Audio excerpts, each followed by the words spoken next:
Previously on This Sounds Serious. Okay, Daniel, I'm going to need you to call... Oh, my brother's so dead. It was, quite possibly, the most confusing case I've ever been a part of.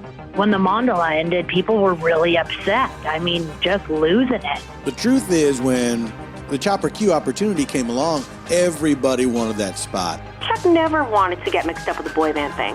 He loved doing the weather. He was done pursuing music. When we parted ways, we were on good terms.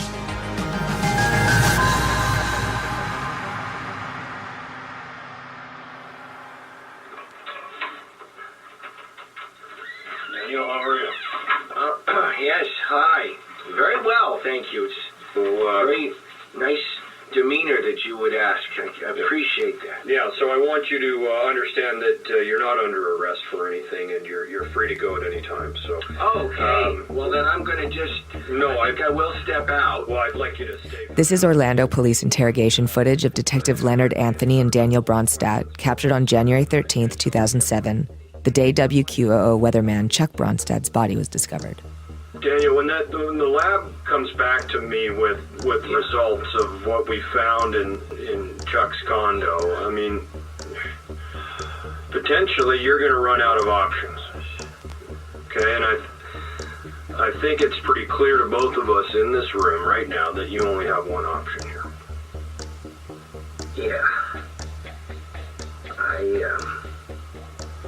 I want to, I'd like, gonna take a whiz here.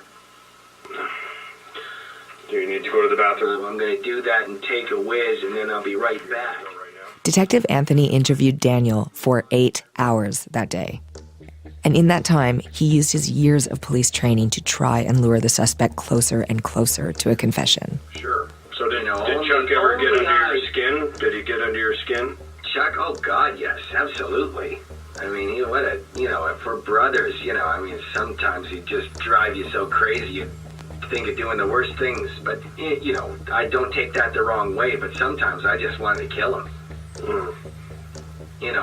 Just as a brother would. But don't take that the wrong way, and please don't, equate that to whatever happened with the waterbed, which was... No, we're just talking. Horrible. Yeah. But sure, I wanted to kill him sometimes, yeah. Like in Daniel's 911 call, his thoughts seem scattered.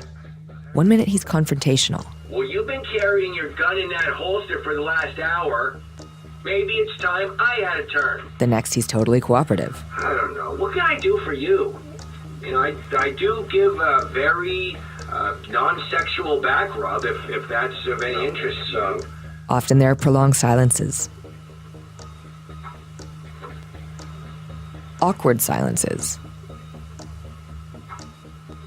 Silences that are so long you'd expect them to end with some monumental revelation. But then... Oh, I'm sorry. Is it my turn to talk?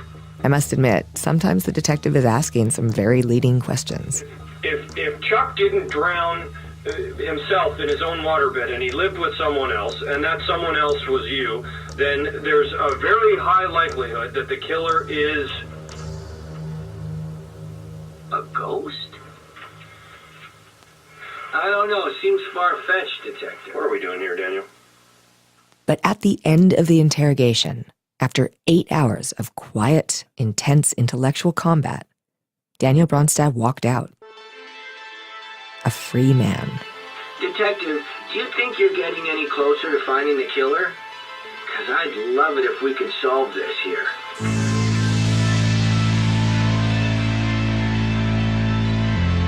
It's This Sounds Serious, the case of Daniel Bronstadt, a CastBox original. I'm Gwen Radford. On this show, we're trying to uncover the details of the life of Daniel Bronstadt, the most intriguing 911 caller I've ever heard, and the death of his brother, Orlando weatherman Chuck Bronstadt. This is our first episode exploring the post-call period, and it's our first look at the possible suspects in Chuck's murder, including his brother Daniel. While much of the evidence does point to Daniel, there are plenty of other plausible theories to look at. Today, we look at those.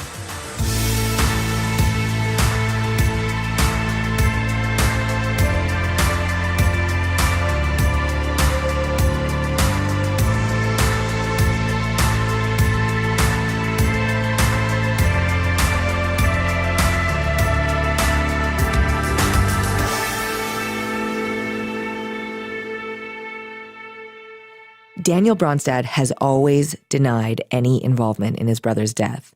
Sorry if that ruins your podcast, that I'm not telling you I killed Chuck, because that's just not what happened. But the truth is, no matter what Daniel says, many signs point to him killing his brother. Well, the thing is, Daniel's not your typical murderer. Psychopaths never are. That's Detective Leonard Anthony. He was the lead investigator on Chuck Bronstad's murder case. Well, actually, that's not true. Psychopaths are much better at hiding how weird they are. I would put Daniel in the category of doofus. If I had to pin down his psychological profile, I'd say he's a murder twerp. While much of the evidence does point to Daniel, there are plenty of other plausible theories to look at. Did we look at other potential suspects? Of course we did. Did any of them compare to Daniel? Absolutely not. No, ma'am. Before we get to the case against Daniel, let's reestablish what happened on the morning of the murder. When police showed up to Daniel and Chuck's condo on the morning of Saturday, January 13th, 2007, they weren't the first to arrive. No, we were the third to arrive. The paramedics showed up before us to try and revive Mr. Bronstad, and then before that, there was the goddamn cleaning crew. The cleaning crew he's talking about was a 3-person maid service that cleaned Chuck and Daniel's condo every Saturday morning. They'd been there for about an hour by the time Daniel made his 911 call. It was very hard for us to investigate because there was no blood, there was no fingerprints, no DNA, nothing. But as I said, the condo was, from a cleanliness standpoint, it was immaculate. I mean, they get into the corners, and a lot of cleaners don't do that. So when the police finally did arrive, they found a spotless apartment, a soaked carpet, and Chuck's body face down on his waterbed mattress.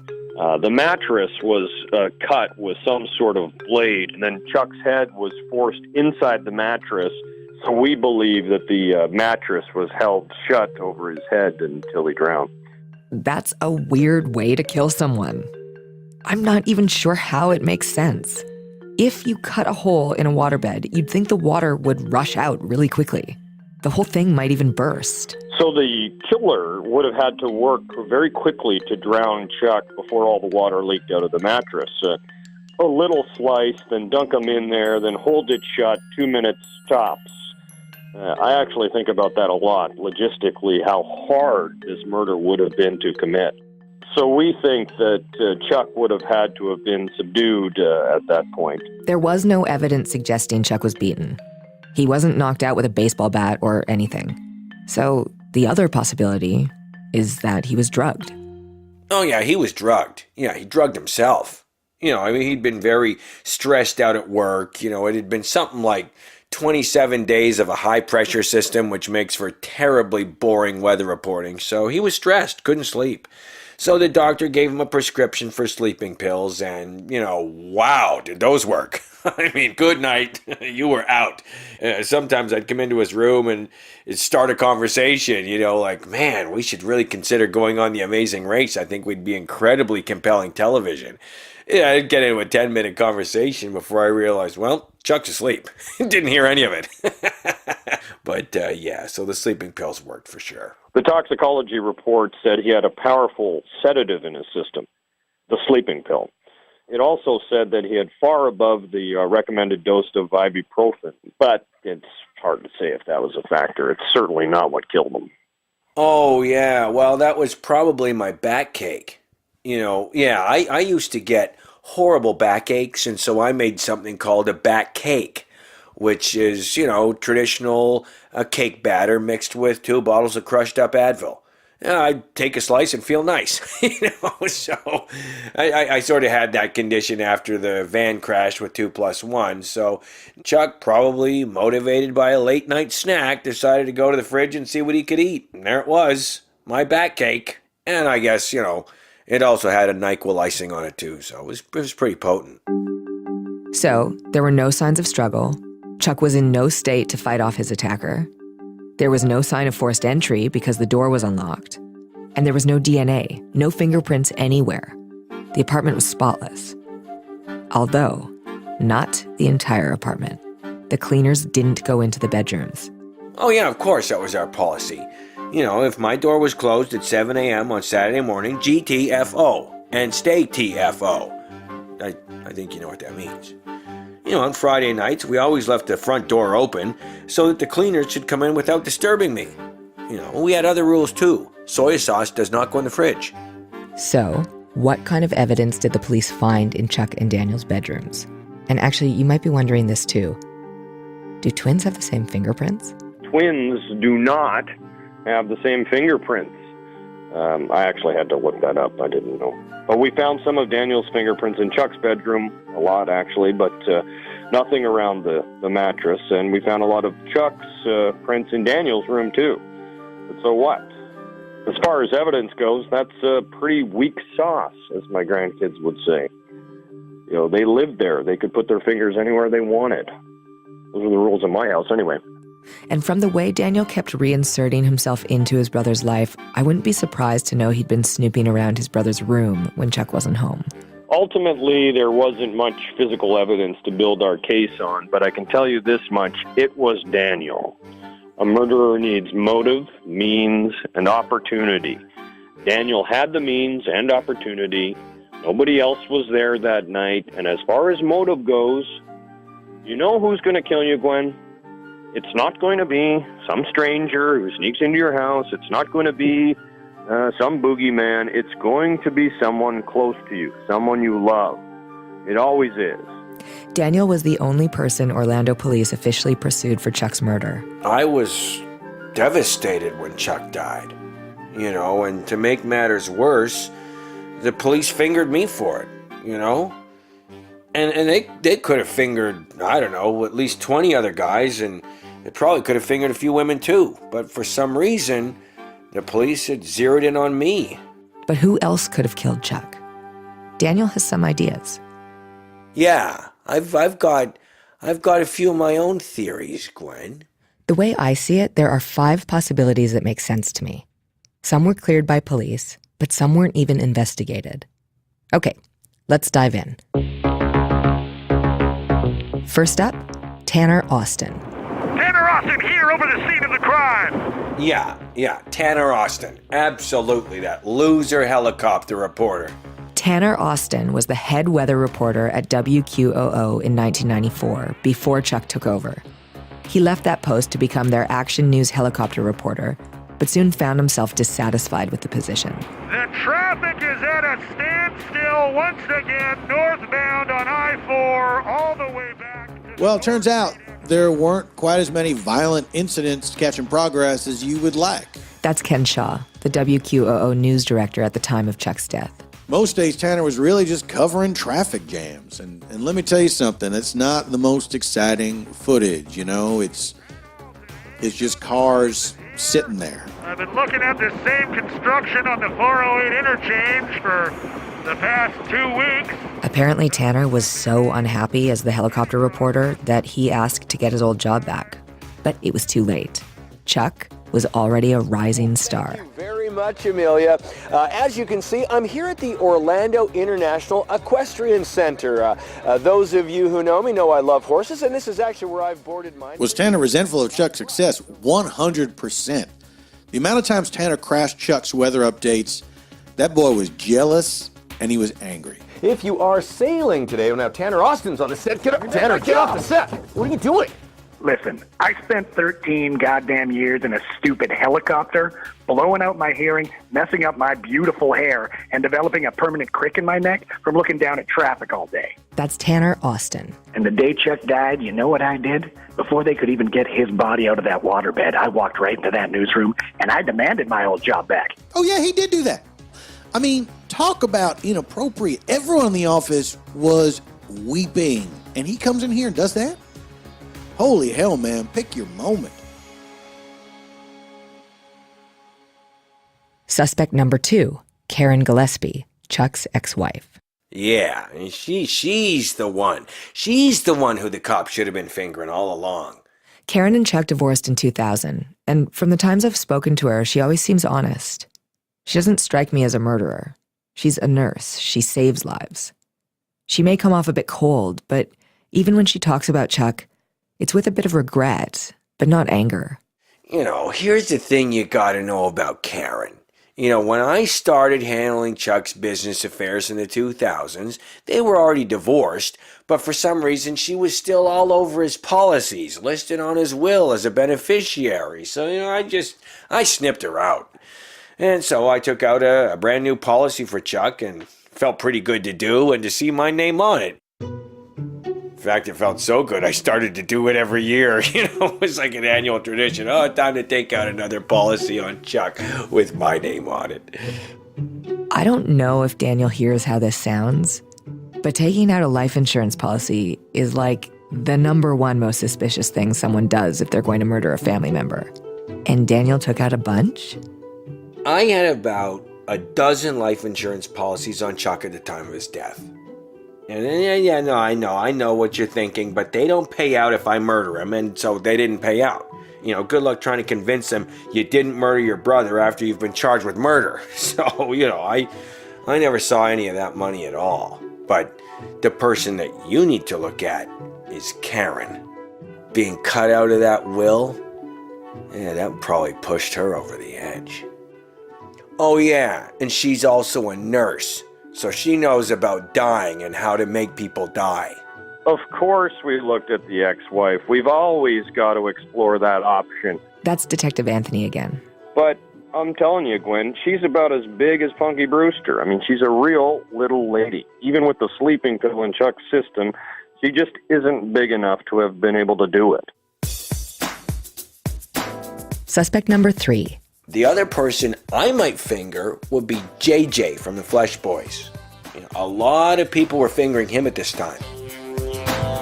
Come on, Flesh Boys, let's do this. Friday night. The Flesh Boys were an Orlando boy band managed by the Bronstadt brothers in the early 1990s. We didn't just manage them. We assembled them. We produced, we wrote. So, when their relationship ended, was there bad blood? Yeah. If you recall, Chuck and Daniel had a fight in 1995 that resulted in Daniel running away to allegedly join the mysterious Central Florida cult, the Mandala. That fight is also what ended their professional relationship as managers of the Flesh Boys. So, the boys were mad, some of the money was missing, maybe. I don't know. It's boy band, it's not H&R Block. You don't keep track of boy band money. That's part of that business. And by then I was gone. I was, just off doing my own thing, and JJ really came after Chuck. Daniel says JJ made threats to Chuck. Yeah, we would get calls, sometimes at 3 a.m. That's Chuck's ex-wife, Karen Gillespie. She confirms these threats. Hang-ups or heavy breathing. One time they mailed us a finger. Who does that? At least FedEx it. It stunk. It really upset Chuck. Oh, yeah, that was me who sent the finger. That's John Carlson. He used to go by JJ. Those twins owed me some serious money, tens of thousands, for singing on a Popeyes commercial that I was never paid for, and they made me pay up front for costumes they were supposed to order, but we never received. Yes, the original JJ from the Flesh Boys. Yes, he is the one who sent the finger. That's Detective Anthony again. After the Flesh Boys broke up, he had to take a job at a machine shop where he lost the finger. Enraged that Daniel and Chuck had ended his music career, he mailed the finger. I could have sent 2 more over the years, but I've learned to let it go. I let a lot of things go without those extra fingers. To be honest with you, Gwen, I don't think his anger was actually directed towards Chuck at all, because Daniel was the one who ran the whole boy band thing. If he had motive to kill anybody, it was to kill Daniel. There's one thing that's bothered me about this case since I discovered that Daniel and Chuck were twins. Is there a chance that mistaken identity could have played into the crime? Could somebody have intended to kill Daniel, only to have killed Chuck by mistake? I asked Daniel. Can you think of anyone that you've angered, anyone that you've had discord with? Is there anyone that you think would want to kill you? What? Somebody who would want to kill me? I can't even fathom a person or a scenario. Suspect number 4. Are you searching for life's great meaning? Is there a hole in your soul that you're looking to fill? What Daniel is failing to mention is the Mandala, the cult of which he won't acknowledge he was a member, a leader, for 5 years. Hello, I'm Brother Kai of the Spiritual Order of the Mandala Faith. The cult that he left right as it ran out of money. Or did it run out of money right as he left? Oh, I know plenty of members who are still out there, and they're not building an underwater car, and they're not singing to the tides, but they show up on your doorstep and want to know why you left. That's Allison, with 2 L's, the Mandala member you heard from in episode 3. They want to know who you're seeing, they make threats, they want to know who took all the money, who made the whole thing fall apart. The cult disbanded in 2000, around the time of Daniel's departure. Did certain members blame Daniel for its downfall? Absolutely. Would they come after him? I'm going to give you a hard maybe. Could the disgruntled members have mistakenly killed Chuck while coming after Daniel? There are some things that feel so right about this theory. Like this. The night before Chuck's body was discovered, a comet lit up the night sky. Good stuff for the stargazers out there. You will have a chance to see Comet McNaught, which is the brightest comet in our skies in the last 40 years. Wow, that is incredible. We will be sure to do that. Thank you, Chuck. You're welcome, Amelia. This wouldn't be the first cult to mix death and astronomy. The Heaven's Gate cult achieved infamy when their suicide coincided with the return of the Hale-Bopp comet in 1997. Oh, that's absolutely nonsense. First of all, we were a water cult, not a space cult. That's Ramsey Cole. He was the spiritual leader of the Mandala. And another thing I want to make perfectly clear here is that we were a no-kill cult. You know, you've heard of a no-kill dog shelter. Well, we were that for cults. I mean, nobody got killed on my watch. Nobody. Who ever heard of a cult that never killed anyone, Gwen? Didn't that seem a little ridiculous to begin with? I mean, eventually every cult kills somebody. It's just how it works. That's Allison again. And it's very possible the ideology of the Mandala could change over 7 years from water to space. Even if the comet has nothing to do with the murder, remember that the Mandala's beliefs were all based around water. What more poetic way to kill a member of the Mandala than by drowning them? That would definitely be the ultimate form of disrespect. I mean, D-I-S-R-E-S-P-E-C-T. And that's what I like about this theory. It's juicy. It checks a lot of boxes. There's a cult, a murder that parallels their beliefs, a theft, and a mistaken identity. Of course, there is one other possibility. Hey guys, love the show, but I think you're forgetting to mention a fairly obvious suspect. Our suspect number 5. You might want to go back and watch some episodes of Last Known Whereabouts. And we keep getting messages about it, so we have to address it. I feel like you're not mentioning a really famous serial killer. And for any true crime fan out there, it really is pretty obvious. You have one new voice message. Hello, Gwen. I just wanted to thank you for the podcast that you've been producing. You know, I've been listening this whole time, and it's been kind of driving me crazy because it reminded me of a story, and I couldn't remember where I'd heard it from. And then it dawned on me, in the 90s, I used to watch a television show called The Last Known Whereabouts. And they did an episode on a criminal known as the Weatherman Strangler. You might want to look into it, Gwen. I think it could lead you into an interesting direction.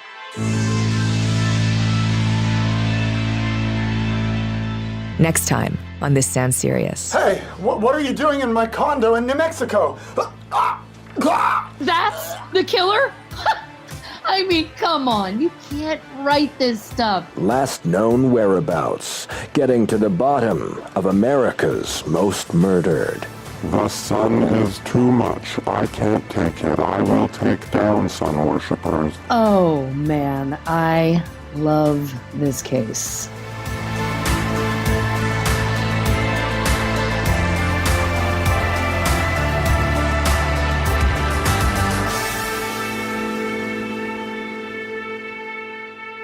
This Sounds Serious is a CastBox original. CastBox is the fastest growing, highest rated podcast app on both iOS and Android, where you can find all your favorite podcasts. You can listen to This Sounds Serious wherever you get your podcasts, but we hope you'll give CastBox a shot. We think it's the best.